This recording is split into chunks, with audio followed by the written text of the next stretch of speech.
What's up, guys? Welcome to episode 25. Enrique's back. He decided to bail in Florida, so it's excellent. All right. Um, Guys, we're sorry. Last week we inadvertently turned on parental control so nobody could be heard or seen, or we could not read the comments. We learned a very valuable lesson from that. That the lesson is, if we don't know what something is, don't ask me, call Mike. Mike, I hope you're on. Hope you're tuned in. Stop playing with your mustache. People are saying hello, so Well, we're getting good, comments. good. I was a little nervous. Hello from Indonesia. So, guys, we got a slew of equipment over the last 2 weeks. We tried to assemble everything yesterday, and we didn't have some wires, and some of the stuff wasn't working. So, hopefully next Friday we may have a special. We may or may not have a special guest next Friday. Um, so hopefully next Friday we'll be fully operational. So right now we have one shotgun microphone. We're gonna have two more in the ceiling, and then we're gonna have a camera from the ceiling. So once it's operational, I think it's gonna be really good. Hopefully the audio is good. So today's topic is turtle soup. I believe the turtle is not endangered, so otherwise we could not make soup out of it. So we always start with a good topic, and this is one of those things that turtle is a very important position, both defensively as well as offensively. I do use it. I look at it more as a transitional place where I don't want to spend too much time, and the reason for that is I look at jiu-jitsu ultimately through the lenses of self-defense slash MMA. If you're too long in turtle, you can take blows to the head, whether it be from somebody's hands or feet. So I don't want to sit there too long. From a grappling perspective, some people have made it a very dangerous position, or could be a very frustrating position. So with NoGi, the idea of breaking down the turtle becomes easier in a sense that it's easier for me to connect my hands. Once I connect my hands, I'm ready to attack. But with the gi, you got the friction, so it's not as easy to connect your hands. However, because of the collar, you have more options. So it kind of evens out in net that things kind of wind up about the same. Let's go. All right, Rika, get your ass back over here. What happened to your mustache? I think it just fell off. Don't just take it off because it's going to wind up. All right. I'm here for arts and crafts all week. So, let's look at the turtle entries more from a dynamic perspective. So, as you know, I tell you both offensively as well as defensively, things happen in the transitions. They don't happen in a static position. Once he's set in a defensive, and a lot of people use very different sort of defensive positions, but yeah, that's a good one. So let's look at it a little bit more dynamic, where basically we have somebody that you just got into turtle. One of the things that I look for, posture up for me, John, please. Especially with the gi, I just basically, if the guy goes turtle, I just get a very loose grip. So a lot of times people are trying to stop the connection of the hands. By the way, I will attack. If I'm north-south, I will attack north-south if I can get my grips. What do I mean by that? Generally speaking, connecting my hands. Especially in NoGi. If he's denying me grips from here, then I'll switch to sort of more perpendicular backtake position. All right? I don't, if I'm north-south, if I snap somebody down or they basically somehow wind up in turtle and I'm north-south, try to get your grips first, because there is no point in making wasted movement, spinning to his back, if he's giving you grips that you can use for guillotines, you can use for anacondas, for darces. There's a lot of things you could do from the front. So if you can get the grips, do it. If you can't, that's a different story. So I'm passing your guard, John. So whatever, I just leg drag and the guy winds up going to turtle. I'm already on him. He's protecting his neck. Posture up for me. But I already have this grip. So with the gi, it's a little bit easier. No, you could still do it, but you need to make sure you have a good grip on the lats, which some people, depending on their body type, not possible. But with the gi, it's easy. So as soon as I get that grip, what I'll do is I'll just shuffle in and I break him down pretty quickly. So once I have the breakdown, then, you know, obviously we can attack from top side control. So from a dynamic perspective, again, if I'm passing somebody's guard, you know,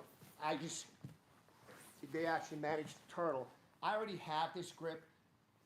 I move away just enough, and I one big yank with authority, and from here I start to break them down. No-gi, that may not happen. So if the guy actually winds up turtling, there's a lot of defensive positions. So first, I try to have the far side hand. I want to have it on the inner thigh, and the reason for that is I start to break him down, sort of like almost like a spiral breakdown. It's also early warning system. If he tries to shift his weight to try to roll, this will tell you it's happening, and I can slow him down with this hand. So it's basically inside the thigh, and I usually make a fist, and I just start. If I start to feel him moving, I start to push. That slows him down. It doesn't stop him, but it starts to slow him down. Okay? Now, do not, be careful. Do not go deep. Turn for a second, John. So if I'm here, especially on a bigger guy, this is critical. Anytime you go deep, and you feel the guy using his hand to go above your elbow, that's not going to do above my elbow. Yeah, this is bad. I need to make an immediate transition, because if he clamps down on your elbow and rolls, and may not wind up being in that position. It may actually wind up worse off for you. All right? So, do not let them clamp down above the elbow. All right?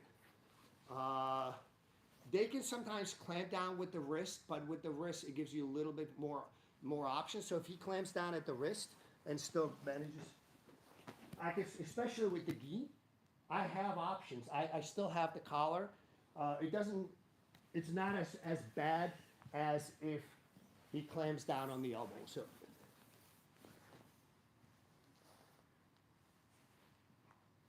So I prefer not to have them clamp down on anything. So I really keep that hand rather than attacking the hand, which I know once I get a back take, I will attack his arm. But right now, I'm more interested in so I can go back and forth.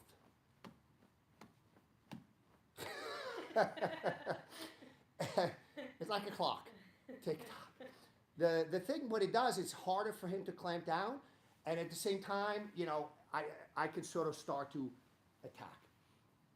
Now, we're going to go over a couple of other more defensive placements for John, but one of the things, when I see somebody in turtle, I don't screw around. There is no reason to sit on a turtle for a long time.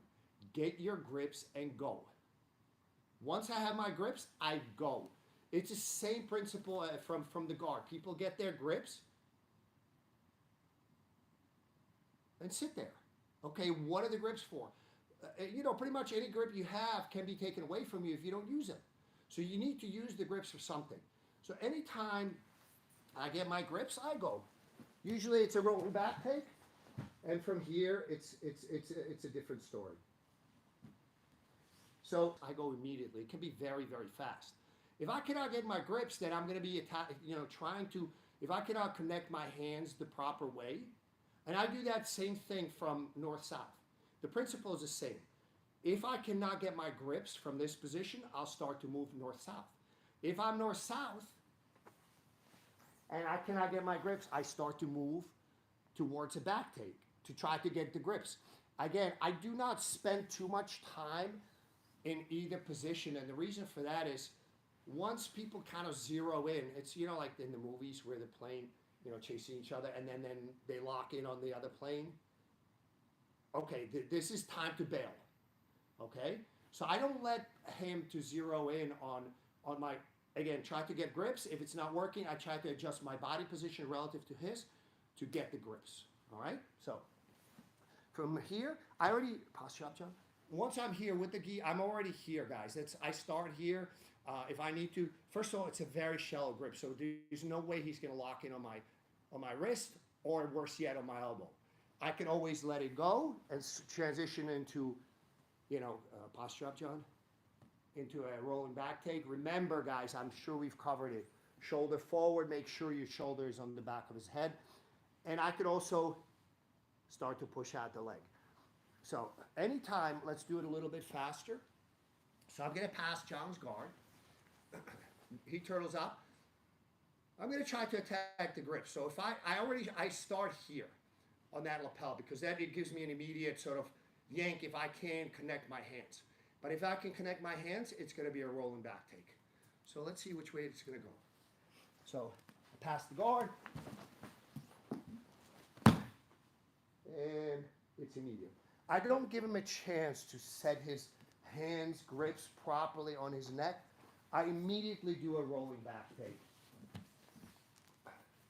So I'm in.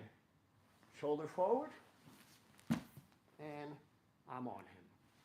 So I will do that quickly and immediately. I don't waste time. Now, let's look at some other sort of a little bit less orthodox ways of turtle. So if the guy's sort of like this, John, you know, like wrestling. You're wrestling, right? Yes. All right. So this is kind of an interesting position. You know, it's, in jiu-jitsu, people say like it's stupid for John to do it. It's not. It actually works, especially if the guy's. So right now, you could do a bulldog choke.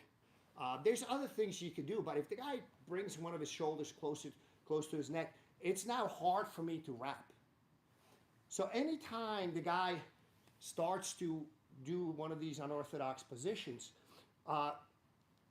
so he may be protecting his neck. Again, I'm not a fan of this position because if, from a self-defense MMA perspective, John is taking repeated blows. This is not a sustainable position. But temporarily, especially from a grappling perspective, it could be a very, very good place. So anytime he starts to protect his neck, his arms are exposed. So what I'm going to do is I'm going in, whichever leg comes in, and I take it away. So if he starts to posture up and protects his neck, with the gi, you have a little bit more options because the gi collar. All right. So no gi, this option may not be there, but with the gi, you have a lot more options. I don't really care which way he rolls. But let's even, so if he starts to roll towards me, I can control that position. A lot of times, if I have, go ahead. I actually go with it. Are we still in frame, Aaliyah? Yes. Excellent. From here, posture up again for me. So again, if he rolls, it doesn't matter which way, if he rolls away or closer to you.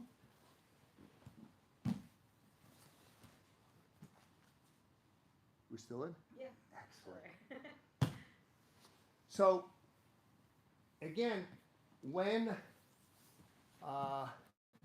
keep moving, John. Keep moving. Keep moving. A little bit. Eventually, all right. Eventually, we're going to run out into the parking lot. So anytime he starts to protect his neck properly, especially, it's a lot of times you don't have to have both your hands on the neck. A lot of times this alone will prevent the guy from wrapping his arm around your neck. So now he's effectively taking the neck out of the equation, unless, you know, you have the gi control, which gives you another option. But usually what I'll do, I'll switch. I'll still grab the gi, but I'll switch to controlling the arm. So that's some of the attack strategies. When you're dealing with high-level guys, I've seen a lot of different variations. Yeah, this brings me to one of my pet peeves. So guys, I've been training a long time. I have seen a lot of variations from lower level guys, middle level guys, high level guys, and world class guys. I get comments from guys all the time that in their profile, there's not a single picture of jiu-jitsu. So let me get this straight. You're so committed and love jiu-jitsu so much that you know everything about it or more than I do, but you don't have one picture of you training jiu-jitsu. And you're going to tell me, this is how I do it. Well, if you do it, if it works well for you, stay with it. Who am I to tell you to do it differently? So, I lost my train of thought just like that. So there is some other variations of turtle. Sometimes, especially if the guy, I snapped him down, he turtles, and I'm north-south, I will backstep and yank him backwards. There is sometimes the guy I have done where, I'm trying to get my grips, and the guy tries to posture and do a fireman's carry.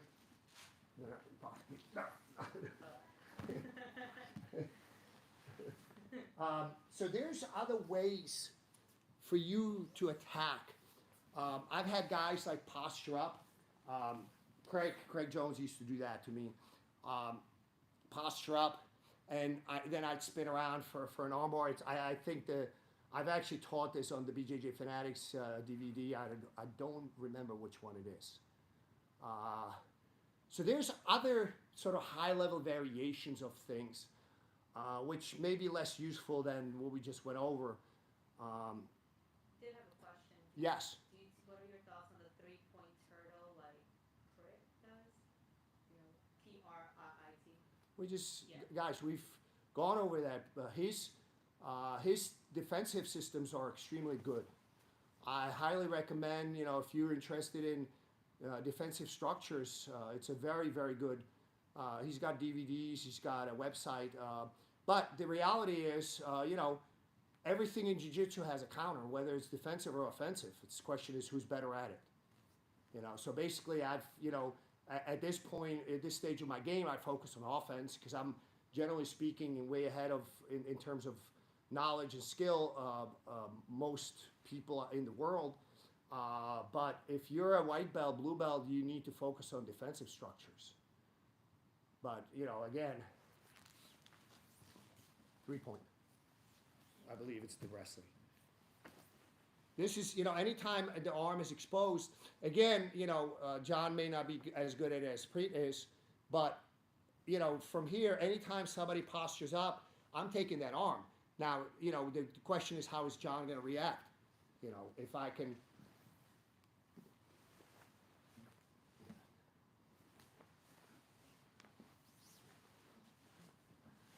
Yeah, his turtle is broken.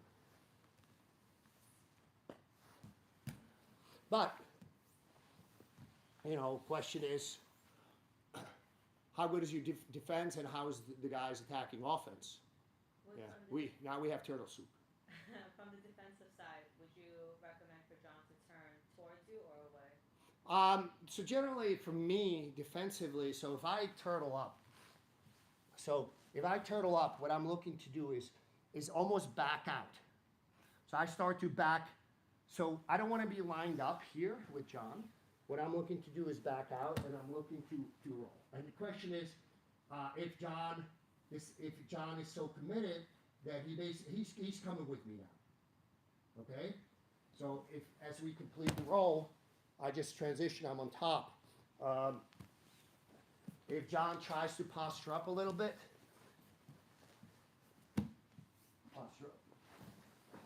he winds up in a threat of an armbar, or even if he doesn't, if he rips out of this, we're back into a more neutral position or something that might be a little bit more favorable to me. So generally speaking, when I go into turtle, I approach it not as a stationary, but more as a transitory position. And it's dramatic. There's some guys that are really good. You know, when they turtle up, you better be like, okay, let me be cautious.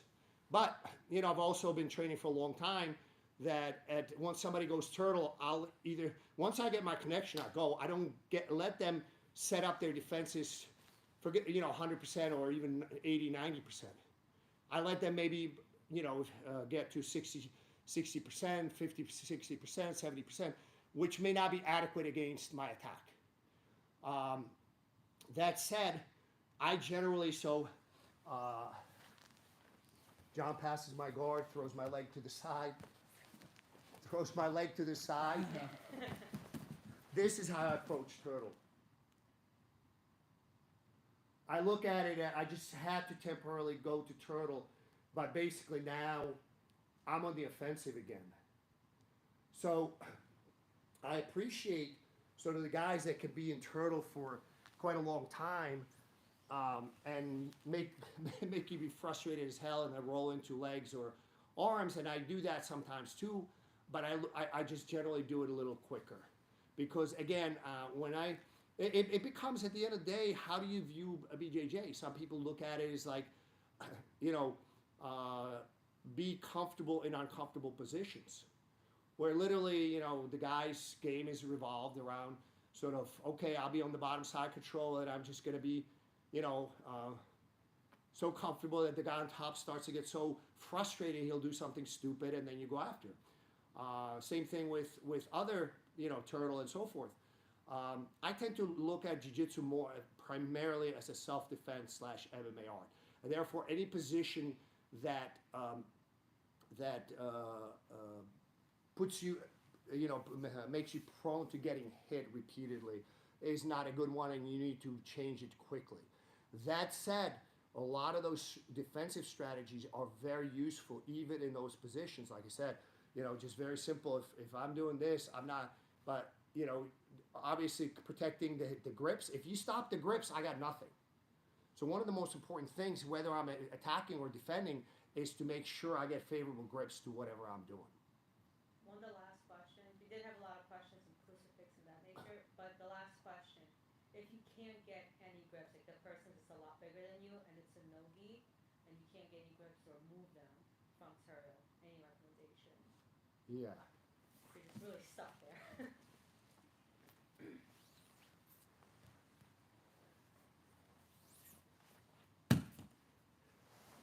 Yank hard. I've done it to 250-pound guys. What if a NoGi, there's no collar? You could do that. You could do this.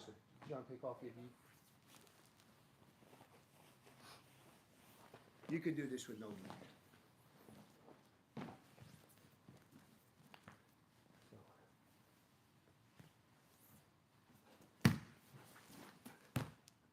Now, this time I'm going to purposefully slip. I'm not going to get it done.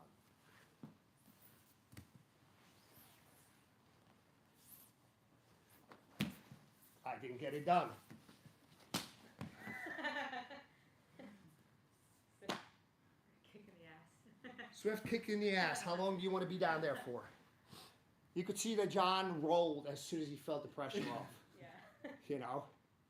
Again, guys, it comes down, what do I tell you repeatedly? If you've been watching me for a while, people have different philosophies how they approach the art. This is why it's an art. I want it to be an art. I don't want it to be a sport, because if it becomes sport, we're going to have a very finite set of rules. Everybody's going to conform to those rules, and we lose all the creativity and different viewpoints of this. This is a martial art. So I approach it from, you know, old school sort of self-defense type of viewpoint, and this is how I look at it. There's others that look at it as sport. They want to make it more scientific, more precise, more uniform. You know, I don't like that.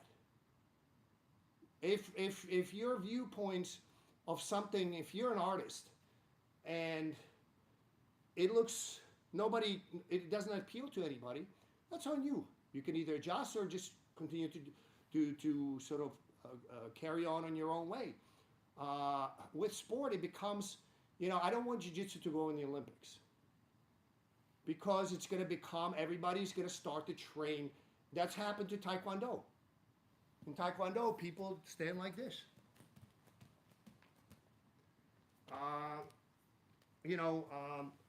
Why? Because the way the rules, same thing with judo. Judo banned double leg takedowns. Not because they don't work, it's just because they wanted to prevent wrestlers from coming into judo. Brazilian Jiu-Jitsu has historic, I know it's time. I'm on a rampage here. Jiu-Jitsu has long been very creative and absorbing a lot of different things from other arts. And if it becomes sport and more like this is black and white, I believe it's going to lose out. So I'm telling you to try to follow the teachers who most closely line up with your views of this. Okay, and then study that.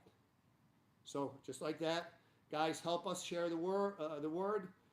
Please share, like, subscribe, and what else can they do?